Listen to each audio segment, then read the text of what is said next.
안녕하세요. 저는 50대 초반의 여성입니다. 늘 힘들기만 했던 제 인생에 5년 전 기적이 찾아왔던 이야기를 해보려고 해요. 저는 보육원에서 자라 늘 가족이 있는 사람들을 부러워했어요. 그래서 꼭 좋은 사람을 만나서 가정을 이루는 게 꿈이었어요. 고등학교를 졸업하고 보육원을 나오면서 어느 작은 회사에 취직을 하게 됐어요. 공장에서 일을 하고 옆에 있는 기숙사에서 자취할 수 있는 곳이었어요. 열심히 돈을 모아서 혼자 자취할 만큼 컸어요. 나만의 공간을 가지고 싶었거든요. 그렇게 돈을 모으는데 열중했던 어느 날 남편을 만나게 되었어요. 사무직이었던 남편이 공장에 샘플을 전달하러 왔다가 저와 만나게 된 건데요. 저는 그때 공장 사무실에서 격리를 하고 있었어요.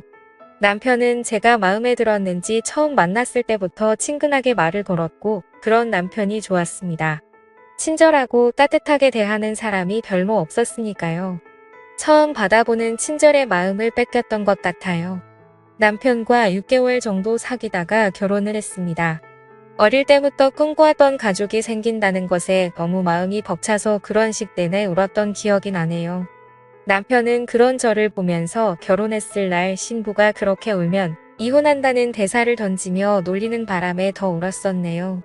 시어머니는 말이 없었고 묵뚝뚝해 보이셨지만 고아인 저를 받아주신 것만으로도 감사해서 처음 배웠던 날 큰절까지 울렸습니다. 그리고 누구보다 잘 살겠다고 약속했어요. 결혼 후 몇 년간은 별일 없이 잘 지냈어요.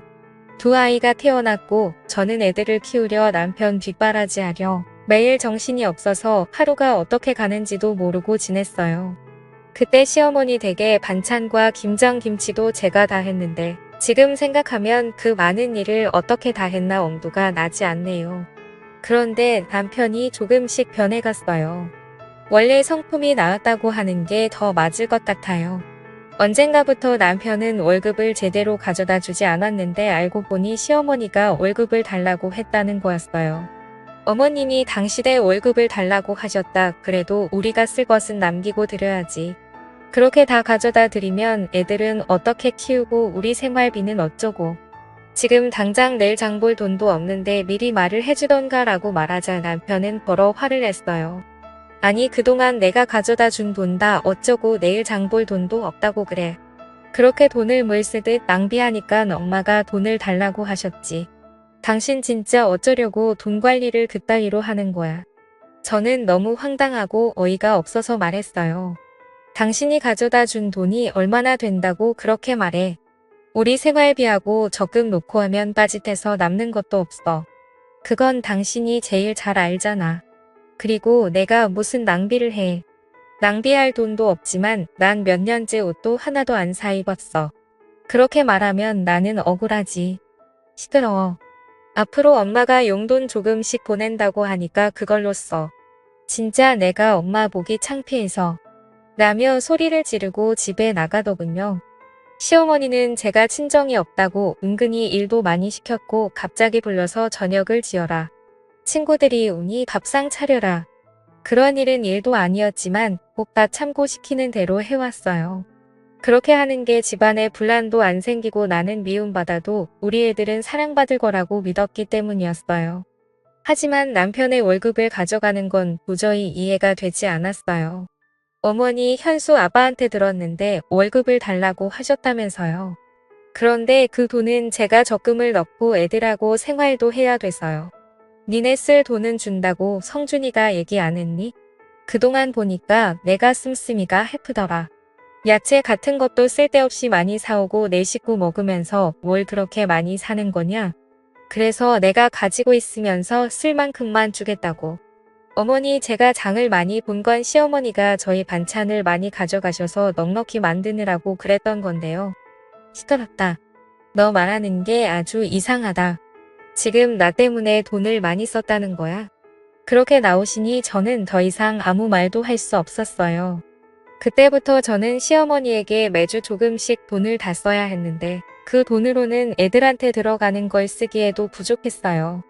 남편한테 사정을 얘기하고 용돈을 좀 나눠달라고 했지만 그냥 웃음만 치더군요. 내가 나가서 사람들 만날 때 돈 없어서 쩔쩔대야겠어? 사회생활하는 사람이 여유가 있어야지 언제 무슨 일이 생길 줄 알고. 막말로 갑자기 친구라도 만나면 내가 돈 한 푼 없이 가서 얻어먹기만 해야 돼. 다른 집 마누라들은 남편 자존심 채워준다는데 보고 잘한 게 없어서 그런가. 은근히 제가 구하라는 걸 피하냐고 그러더군요. 저는 너무 억울했지만 더 이상 아무 말도 하지 않았어요. 제 말이 통하지 않는다는 걸 몇 번의 경험을 통해서 알았으니까요. 저는 제가 할 수 있는 일들을 찾기 시작했고 집에서 할 수 있는 인형 눈 붙이기부터 밤 까는 일들을 했습니다. 손도 많이 가고 힘이 드는 거에 비해서 돈은 조금이었지만 그나마 집에서 애들을 보면서 할 수 있는 일이었어요. 사정이 이런데도 시어머니는 주는 돈을 더 줄이더군요. 요새 돈 좀 번다며? 그럼 더 안 줘도 되지? 라면서 조금씩 줄이더니 어느 날부터인가는 한 푼도 보내지 않았어요.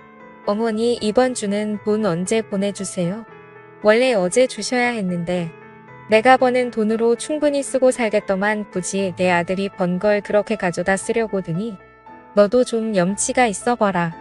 다른 집 며느리들은 직장도 좋은데 다녀서 집에 도우미 두고 시댁에도 돈 펑펑 쓴다는데 너는 어째 타갈 생각만 하니? 내가 무슨 번듯한 사돈집이 있어서 어디다 자랑을 할 수 있기를 하나. 그렇다고 며느리가 직업이 빵빵해서 덕을 볼 수 있기를 하나. 아이고 내 팔자야. 저 두드려 하는 듯이 신세 한탄을 하시더군요. 저는 그래서 어머니한테 돈 받는 걸 포기했어요. 그리고 애들은 어린이집에 맡기고 다닐 수 있는 일을 찾았고 보험 설계사 일을 시작하게 되었습니다. 남편은 점점 집에도 잘 안 들어왔고 늦게 들어오는 날은 술에 취해 있을 때가 많아더요. 알고 보니 남편은 원래 도박에 빠져 있었더라고요. 그래서 한 번 결혼을 했다가 한 달도 안 돼서 파혼을 했었다더군요. 나중에 공장에서 같이 일하던 아줌마를 통해서 늦게 되었어요. 하지만 저에게는 이미 남편 사이에 아들도 있었고 결혼 생활은 돌을 필 수 없는 노릇이었어요. 가족 없이 자란 저는 아이들도 그렇게 키우기 싫었어요. 그래서 그저 나만 참으면 된다는 마음으로 보험 일을 하면서 악착같이 아들을 키웠어요. 다행히 아이들은 제 말이라면 자다가도 깨서 들을 만큼 착하게 잘 자라서 초등학교에서 공부도 곧잘 했어요. 그러던 어느 날 정말 저한테는 서러운 일이 터지고 말았습니다.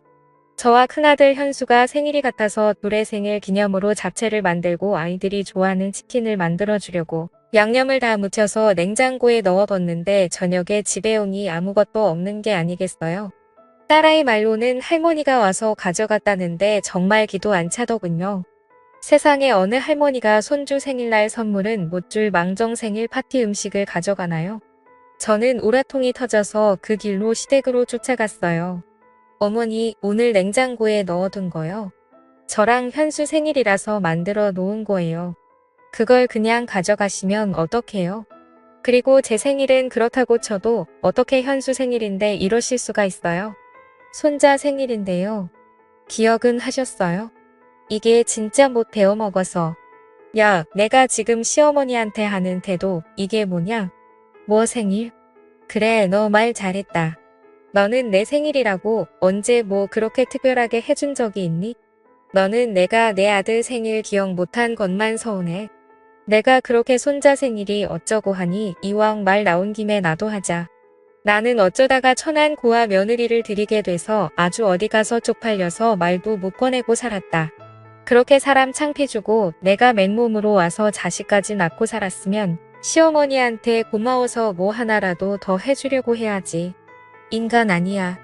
내가 성준이가 아니었으면 너는 아직 시집도 못 가고 공장에 있었어. 내 인생 피게 해줬으면 매일 감사하다고 해도 부족한 일 아니니? 처음에 만났을 때는 큰절을 하고 부산을 떨더니 내가 돈 좀 관리하고 집에 저녁 반찬거리 좀 가져왔다고 이렇게 쫓아와서 사람을 못 살게 보고 시건방을 떠. 너 그냥 나가. 나도 더는 못 봐주겠어. 계속 이럴 거면 혼자 나. 저는 애들을 두고 나가라는 말에 시어머니가 저한테 퍼부었단 막말을 그저 다 흘려듣고는 집으로 얼른 돌아갔어요. 남편은 역시나 집에 들어오지 않았고 새벽동이 틀 무렵 제가 출근하려고 일어날 때 술에 취해 들어와서 씻지도 않고 잠이 들었어요. 정말 모든 걸 놔버리고 도망가 버릴까 하는 생각이 굴뚝 같았어요. 하지만 애들한테 부모 없는 삶을 물려주고 싶지 않아서 참았습니다. 그러던 어느 날 저는 보험계약을 하는 분과 이야기를 하다가 경찰의 가족찾기라는 프로그램이 있어서 거기에 DNA를 등록하면 가족을 찾아준다는 말을 듣고는 경찰서를 찾아가서 DNA를 등록하게 되었어요. 혹시라도 제 가족 중에 누군가가 있을지 모른다는 희망을 가지고 말입니다. 그만큼 시어머니와 남편이 제게 주는 사랑은 너무나 컸습니다. 하지만 시간이 지나도 연락은 오지 않았고 저도 처음에는 궁금해서 몇 번은 경찰서도 찾아가 보고 연락도 해봤지만 아무 성과가 없자 그냥 포기를 하고 살게 되더군요. 그리고 반년 후 남편은 회사에서 정리해고를 당했어요. 전화로 딸에게 아빠가 정리해고됐다며 집에 있는다는 이야기를 듣고 서둘러서 들어가 보니 시어머니가 계시더군요. 저는 얼른 애들을 학원에 보냈어요. 시어머니나 남편의 표정이 심청치 않았으니까요. 이제 매달 상준이가 주던 월급은 내가 줘야겠다. 내가 요새는 애들 아빠보다 잘 번다는 것 같던데 난 그냥 상준이가 주던 만큼 안 줘도 된다. 어머니, 저는 제 월급 못 드려요. 애들 학원비도 많이 나가고 앞으로 대학 보내려면 지금보다 돈도 더 많이 필요해요. 안 그래도 요즘 보험 계약하는 사람들이 줄어서 많이 어려워요. 그리고 저 그렇게 많이 버는 거 아니에요.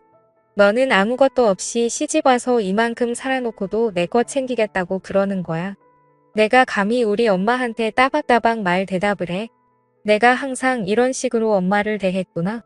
그런 식으로 말하지 마. 나도 할 만큼 했어. 이건 내가 잘 먹고 잘 살겠다는 거 아니잖아. 우리 현수랑 현아를 위해서 그런 거라고. 어머니는 그동안 당신한테 가져간 돈도 아직 있는데 그거 안 쓰고 모아주신다고 했다며? 그럼 진짜 그 돈 쓰면 되잖아. 너 진짜 간도 크다. 내가 꼭 우리 아들이 힘들게 번 돈을 쓰라는 것처럼 말하는구나. 내 아들 돈이 그렇게 없으니 그 돈을 막 쓰겠다고 하는 거야. 당신, 이제 됐고 큰 소리 마. 그럼 엄마는 현수 생각은 안 한다는 거야. 둘은 앞뒤가 안 맞는 말을 하면서 저를 잡아먹을 것처럼 굴었어요. 그래도 저는 물어날 수 없었어요. 제가 버는 건 분명히 한계가 있는데 시어머니가 돈을 달라는 대로 그렇게 줬다가는 언제 또 낭패를 당할지 모를 일이었어요. 남편은 제가 계속 돈을 안 넣을 것 같자 이제는 자기 용돈만이라도 달라더군요. 그건 어머니가 전에 당신 돈 가져가신 거에서 주셔야 될 것 같은데 당신 돈 우리한테 쓰는 건 아까워도 당신이 쓰는 거지만 주실 거야. 아니 진짜 이 여자가 왜 자꾸 내 돈을 꺼내 쓰라고 난리야. 남편은 길길이 날뛰었고 그 뒤로 집에서 자주 행패를 부리고 돈 내놓으라고 소리를 질렀어요.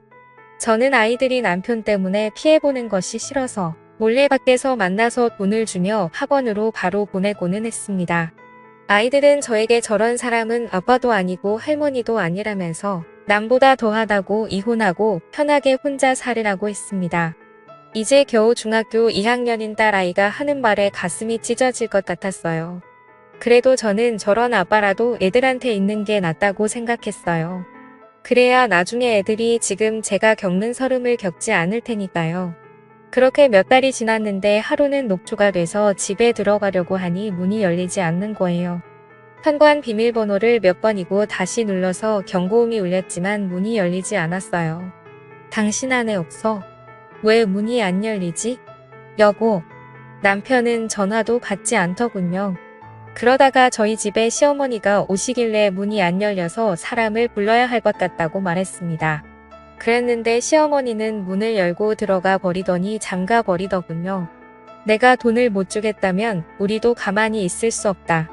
우리 집에 하나도 도움이 안 되는 며느리는 이제 필요가 없다고 나가. 여보, 어머님 말씀이 진짜야? 맞아. 계속 문을 두드리자 남편은 나와서 저에게 삿대질을 하면서 다 필요 없다는 말 못 들었어. 나가라고. 학원에서 밤늦게 온 아이들은 이 사실을 알고 울고불고 난리가 났지만 시어머니는 오히려 니들이 그러면 엄마만 더 힘들게 될 줄 알아. 현수 너 함부로 엄마 찾겠다고 나서면 가만 안 둘 거야. 라면서 애들한테 겁을 줬다고 하더군요. 저는 결국 혼자서 잠만 잘 수 있는 원룸을 구했고 더 악착같이 돈을 모아야겠다는 생각에 야식업체에서 설거지까지 했어요. 가끔 애들을 보러 가는 날이면 눈물바다가 됐어요. 애들은 자꾸 저와 살겠다고 했지만 아직은 그럴 형편이 아니었어요. 저는 그저 애들에게 조금만 더 참으라고 말할 수밖에 없었어요. 그러던 어느 날 저는 뜻밖의 전화를 받았습니다. 가족 찾기에 등록한 DNA와 일치하는 사람들이 나타났다는 거였어요. 너무 믿기지 않아서 경찰서로 쫓아가니 지난주에 어떤 할아버지가 어렸을 때 잃어버린 딸을 찾고 싶다고 오셨는데 DNA 검사 결과 가족인 것으로 밝혀졌다고 말해주는데 저는 입이 다물어지지 않았어요. 저는 그날 제 가족이라는 분들과 만났습니다. 진짜 제가 맞아요. 거짓말 아니죠? 제 가족 맞죠? 정말이죠? 제가 몇 번이고 얘기를 하자 그분들은 저를 껴안으며 펑펑 우셨어요. 알고 보니 제가 3살이 되던 해 할머니가 어떤 무당한테 제가 집에 있으면 가세가 기운다는 말을 듣고 가족들 몰래 저를 보육원에 버리셨다는 거예요. 할머니는 저를 잃어버렸다고 거짓말하셨다가 돌아가시기 직전에 사실대로 말씀하셨다고 하네요. 그러다가 제 어머니가 중병에 걸려서 돌아가시기 전 저를 꼭 보고 싶다고 하셔서 혹시나 하는 마음에 저를 찾게 되었다고요. 저만큼이나 가족들도 힘든 생활을 보냈구나 생각하니 눈물이 앞에 가렸어요. 그리고 제 이름은 이유미가 아닌 박혜선이라는 것도 알게 되었습니다. 저는 가족들에게 이끌려 어머니를 보러 병원으로 갔어요. 엄마 혜선이요. 엄마가 그렇게 보고 싶어하는 혜선이 왔어요. 오빠가 하는 말에 주무시고 계시던 엄마는 눈을 뜨시고 앙상한 손을 뻗어 제 손을 잡으셨어요. 엄마. 저는 다른 말이 나오지 않아서 그저 엄마라고만 하면서 울었습니다. 어머니는 병원에서 제 손을 잡아보시고는 며칠 뒤에 세상을 떠나셨습니다. 만나자마자 이별한 어머니지만 저는 어머니를 만난 게 너무 감사하기만 했어요. 아버지는 대기업에서 임원으로 계시다가 은퇴하셨고 오빠 부부는 대학 교수이고 남동생은 치과 의사였어요. 갑자기 생긴 제 가족들은 다들 너무 근사해서 기가 죽거든요. 혜선아 너를 부끄럽게 생각하면 안 되다. 넌 내가 있던 환경에서 최선을 다해서 살았고 그래서 우리를 다시 만났잖아. 나는 우리 딸이 너무 자랑스럽다. 저는 아버지의 말에 눈시울이 붉어졌어요. 정말 내 아버지라서 이렇게 내 마음을 알아주나 싶은 생각이 들었어요. 아버지는 엄마 단둘이 살고 계셨는데 엄마를 보내고 혼자가 되었으니 당분간 저와 같이 살고 싶다고 하셨어요. 저는 그게 너무 좋기도 했지만 애들이 걸렸어요. 그래서 일단 제 사정을 오빠한테 얘기했어요. 아버지한테 말하면 충격 받으실까봐 걱정이 됐거든요.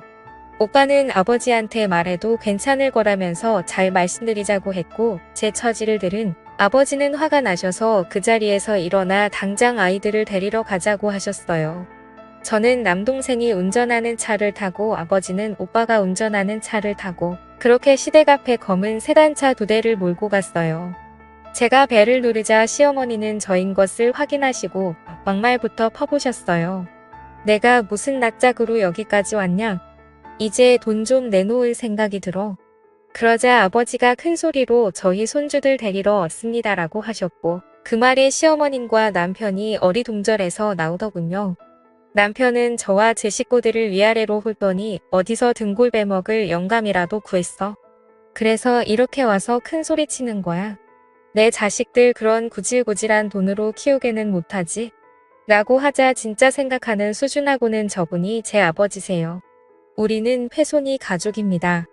저를 가리키자 남편과 시어머니는 어리둥절하래 하더군요. 오빠 남동생이 우리 애들 옷가지와 책들을 챙기는 동안 저는 시어머니와 남편에게 제 가족을 찾은 얘기를 했어요. 제 얘기를 들은 두 사람은 얼굴이 하얗게 질려서 아버지를 보다가 점점 고개를 숙이더군요. 돈 때문에 항상 걱정이 많으신 것 같으니 이제 제 손주들은 제가 챙기겠습니다. 그동안 제 딸한테 하신 것에 대해서는 차차 어떻게 할지 변호사와 상의할 거고요. 라고 하셨고 변호사 소리를 들은 시어머니와 남편은 표정이 굳어졌어요. 오빠 남동생이 애들 짐을 다 챙겨서 나오자 시어머니는 다급하게 저를 붙잡고 아가 우리 얘기 좀 하자.